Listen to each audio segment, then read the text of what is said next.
Good morning students. आज के video में हम बात करने जा रहे हैं क्रिस्टल फील्ड स्प्लिटिंग इन टेट्राहेड्रल कॉम्प्लेक्सेस।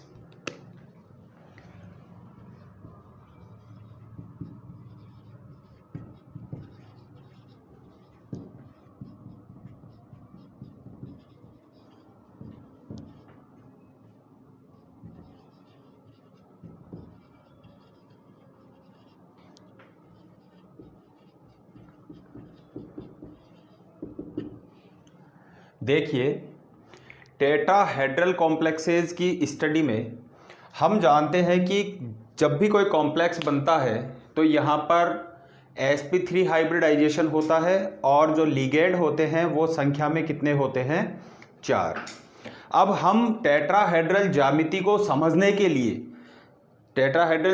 समझने के लिए हम मेटल एटम को एक क्यूब के अंदर व्यवस्थित मानते हैं और उसके अंदर हम लिगेंड्स के रिप्रेजेंटेशन को बताएंगे, अरेंजमेंट को बताएंगे कि किस तरीके से कहाँ पर लिगेंड उपस्थित होगा उस क्यूब के अंदर और मेटल एटम कहाँ उपस्थित होगा। तो देखिए, अभी हम बात कर रहे हैं, ये क्यूब मैं बना रहा हूँ यहाँ पर।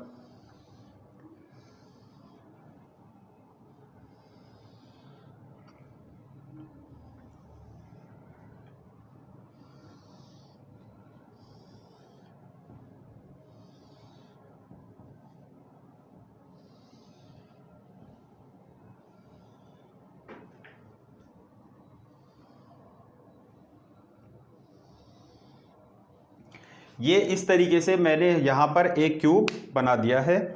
अब हम देखेंगे कि यहाँ पर बीच में पहले हम इसमें एक्सिस गुजारेंगे। एक्सिस किस तरीके से गुजरेगी देखिएगा। मैंने कहा था कि तीनों एक्सिस जो एक्स वाई जेड होती हैं वो एक दूसरे से परपेंडिकुलर स्थित होती हैं। सपोज मैंने इस एक्सिस को नाम दे दिया है एक्स एक्सिस। दूसरी एक्सिस मैंने इस तरीके से यहाँ से गुजारी है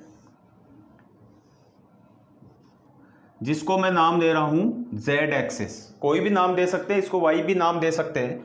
और जो तीसरी एक्सिस होगी वो तीसरी एक्सिस इन दोनों के परपेंडिकुलर होकर के निकलेगी, यानी बिल्कुल इस क्यूब को भेदती हुई। लेकिन हम यहां पर इसके अरेंजमेंट को कुछ इस तरीके से दिखाएंगे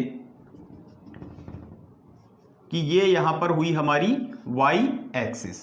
अब देखिए, यहां पे हम मानते हैं कि मेटल एटम चूंकि बीच में स्थित है, ये बीच में स्थित है यहां पर मेटल एटम, और इस मेटल एटम की एक लिगेंड सपोज यहां से आ रहा है, दूसरा लिगेंड मैं कह रहा हूं यहां से आ रहा है, तीसरा जो लिगेंड है वो सपोज कि इस यहां से आ रहा है तीसरा लिगेंड, और चौथा जो लिगेंड है वो आ रहा है यहां से। इस प्रकार से हम ये कह रहे हैं कि ये जो लिगेंड है ये मेटल एटम पर चतुष्फलक के 4 कॉर्नर्स से आ रहे हैं। अब देखिए, यहां पर चूंकि हम स्पष्ट रूप से देख सकते हैं कि यहां पर जो लिगेंड आ रहे हैं वो कोई भी लिगेंड एक्सिस के ऊपर नहीं आ रहा है, और ऊपर नहीं आ रहा है इसका मतलब लिगेंड्स बिटवीन द एक्सिस आ रहे हैं, बिटवीन द एक्सिस।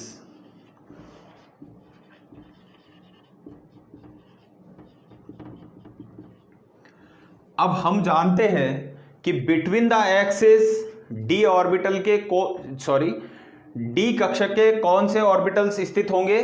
तो हम जानते हैं कि यहां पर D x Y, D Y Z और डी जेड एक्स ऑर्बिटल्स कहां स्थित होते हैं? Between the axis. और एलोंग द एक्सिस कौन से स्थित होते हैं? हम जानते हैं कि along the axis D x square Y square और डी जेड स्क्वायर। अब देखिए, यदि मैं बात करूं यहां पर इलेक्ट्रॉन के प्रतिकर्षण की, तो देखिए यहां पर जो भी लिगेंड आ रहा है वो बिटवीन द एक्सिस आ रहा है, और मेटल एटम के जो डी ऑर्बिटल्स हैं वो बिटवीन द एक्सिस कौन से स्थित होंगे? D x Y, D Y Z और डी जेड एक्स।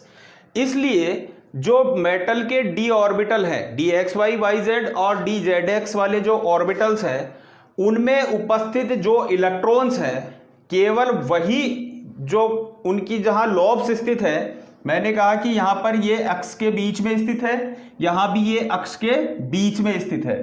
तो जहां जहां भी इसकी लॉब्स पड़ रही है, केवल वही लॉब्स जो बिटवीन द एक्सिस स्थित है, केवल वही लॉब्स आने वाले लिगेंड के जो इलेक्ट्रॉन है उनके सीधे संपर्क में आएगी। यानी हम यूं कह सकते हैं कि मेटल एटम के जो ऑर्बिटल बिटवीन द एक्सिस स्थित है और जो लिगेंड आने वाले लिगेंड के जो कक्षा इलेक्ट्रॉन्स है, उनमें ही आपस में क्या होगा, प्रतिकर्षण होगा।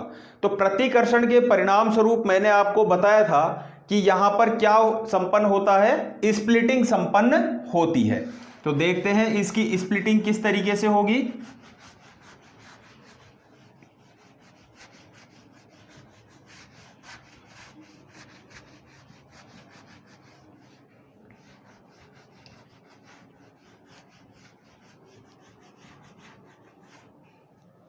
यहां पर हम बात कर रहे हैं अब डी ऑर्बिटल की स्प्लिटिंग के बारे में। तो देखिए यहां जो मेटल के जो डी ऑर्बिटल्स अवस्थित है,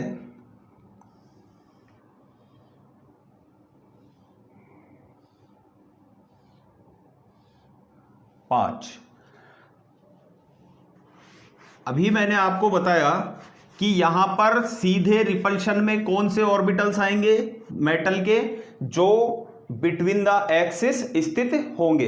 कंडीशंस वही रहेगी कि मेटल के संपर्क में लिगेंड आएगा, अन्योन्य प्रतिकर्षण होगा, आपस में ये अपनी डिजेनरेसी खोएंगे, पहले अपनी एनर्जी में थोड़ी सी वृद्धि करेंगे और फिर अगेन ये अपने एनर्जी के टू सेट्स में डिवाइड हो जाएंगे। तो यहां पर जो व्यवस्था होगी वो व्यवस्था कुछ इस तरीके से होगी कि ये मेटल के डी ऑर्बिटल्स इस तरीके से दो एनर्जी के दो सेट्स में डिवाइड हो जाएंगे, स्प्लिट हो जाएंगे। लेकिन यहां पे ऊपर की तरफ पहले T2G ऑर्बिटल्स होंगे। क्यों होंगे? क्योंकि यहां पे T2G ऑर्बिटल्स ही उस आने वाले लिगेंड के इलेक्ट्रॉनों का सामना कर रहे हैं या उनसे ज्यादा रिपेल हो रहे हैं, प्रतिकर्षित हो रहे हैं। तो यहां पे मैंने आपको बताया था कि ये होता है वही बेरी सेंटर या मीन एनर्जी पॉइंट, और यहां से ये वाली जो स्थिति है ये आपका यहां होगा ईजी ऑर्बिटल। ईजी में आप जानते हैं कि d x square Y square और डी जेड स्क्वायर, यहां पे d x Y, D Y Z और डी जेड एक्स ऑर्बिटल। अब देखिए यहां पे इसकी जो एनर्जी है वो रेज होती है कितने से, प्लस का 0.4 डेल टी से, प्लस का 0.4 डेल टी से। और यहां पे इसकी जो एनर्जी है वो कितनी कम होगी, माइनस का 0.6 डेल टी से।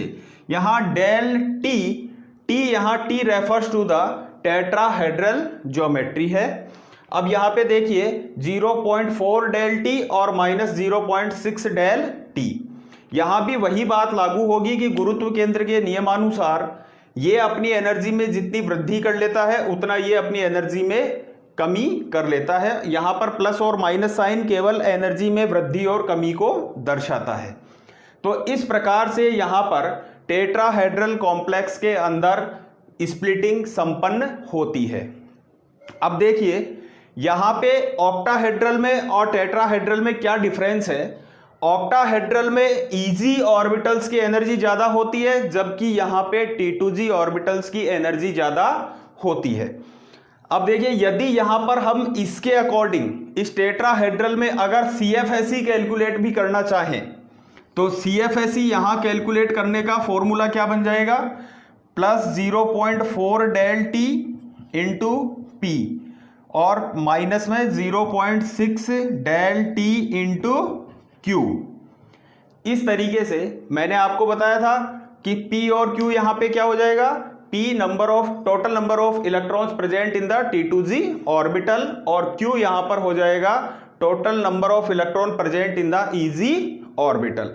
इस तरह से हम टेट्राहेड्रल के अंदर CFSE को आसानी से कैलकुलेट कर सकते हैं। अब एक चीज और है, यहां पे यदि हम टेट्राहेड्रल और ऑक्टाहेड्रल में इस डेल के मान की तुलना करें तो डेल के मान में तुलना करने पर हमें ये मिलता है कि यहां पर डेल O की तुलना में डेल T का मान कम होता है।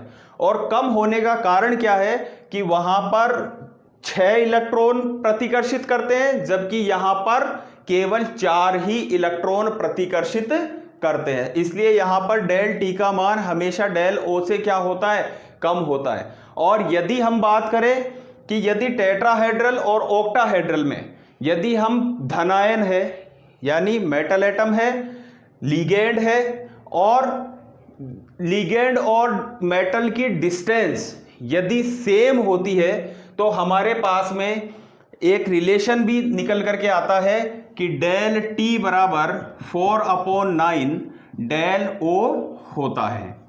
इस तरीके से हम यहां पर टेट्राहेड्रल कॉम्प्लेक्स में स्प्लिटिंग को बताते हैं। अब हम बात करें इसी में इसकी मैग्नेटिक कैरेक्टर की, तो देखिए मैग्नेटिक कैरेक्टर में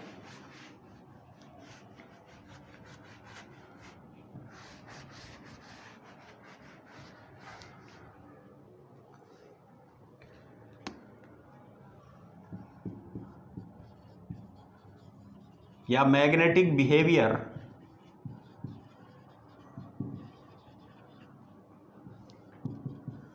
देखिए, यदि हम यहां मैग्नेटिक बिहेवियर की बात करते हैं तो हमने वहां भी जिस तरीके से HS और LS के बनने को समझाया था, ठीक उसी प्रकार से यहां भी हम HS और LS को समझा सकते हैं।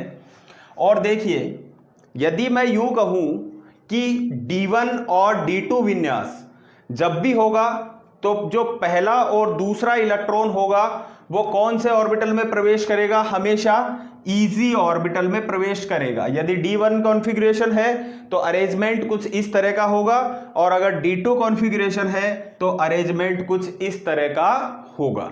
यानी मैं ये कह सकता हूं कि D1 और D2 कॉन्फ़िगरेशन में हमेशा चाहे लिगेंड उसके साथ में प्रबल जुड़ा हुआ हो, चाहे उसके साथ में लिगेंड दुर्बल जुड़ा हुआ हो, हमेशा क्या होगा, ये जो व्यवस्था होगी D1 और D2 कॉन्फ़िगरेशन में हमेशा ही कॉम्प्लेक्स कैसा होगा, पैरामैग्नेटिक इन कैरेक्टर होगा। लेकिन जैसे जैसे हम विन्यास में आगे की तरफ बढ़ेंगे तो विन्यास में आगे की तरफ बढ़ने पर अगर मान लीजिए D3 विन्यास है तो हमें यह सोचना होगा कि यहां पर लिगेंड वीक लिगेंड है या स्ट्रॉन्ग लिगेंड जुड़ा हुआ है, और डिपेंड करेगा वहां पर डेल T और जो पेयरिंग एनर्जी पाई के मान पे मैंने आपको बताया था कि डिपेंड करेगा डेल T और पाई का जो मान है उसके अंतर पर कि किस तरीके से यहां पर इलेक्ट्रॉनों की पेयरिंग होगी या नहीं होगी। तो देखिए, अगर D3 कॉन्फ़िगरेशन होगा तो D3 में इलेक्ट्रॉन T2G कक्षक में भी जा सकता है और इलेक्ट्रॉन EG कक्षक में भी जा सकता है। अगर स्ट्रॉन्ग लिगेंड इसके साथ में जुड़ा हुआ है तो वो LS कॉम्प्लेक्स बनाएगा, और अगर इसके साथ में वीक लिगेंड अगर जुड़ा हुआ है तो कॉम्प्लेक्स कैसा बनेगा, HS हाई स्पिन कॉम्प्लेक्स। तो इस तरीके से हम किसी भी टेट्राहेड्रल कॉम्प्लेक्स के अंदर इसके मैग्नेटिक बिहेवियर को भी बता सकते हैं। अगले वीडियो में हम बात करेंगे स्क्वायर प्लेनर कॉम्प्लेक्सेस के बारे में। Thank you so much.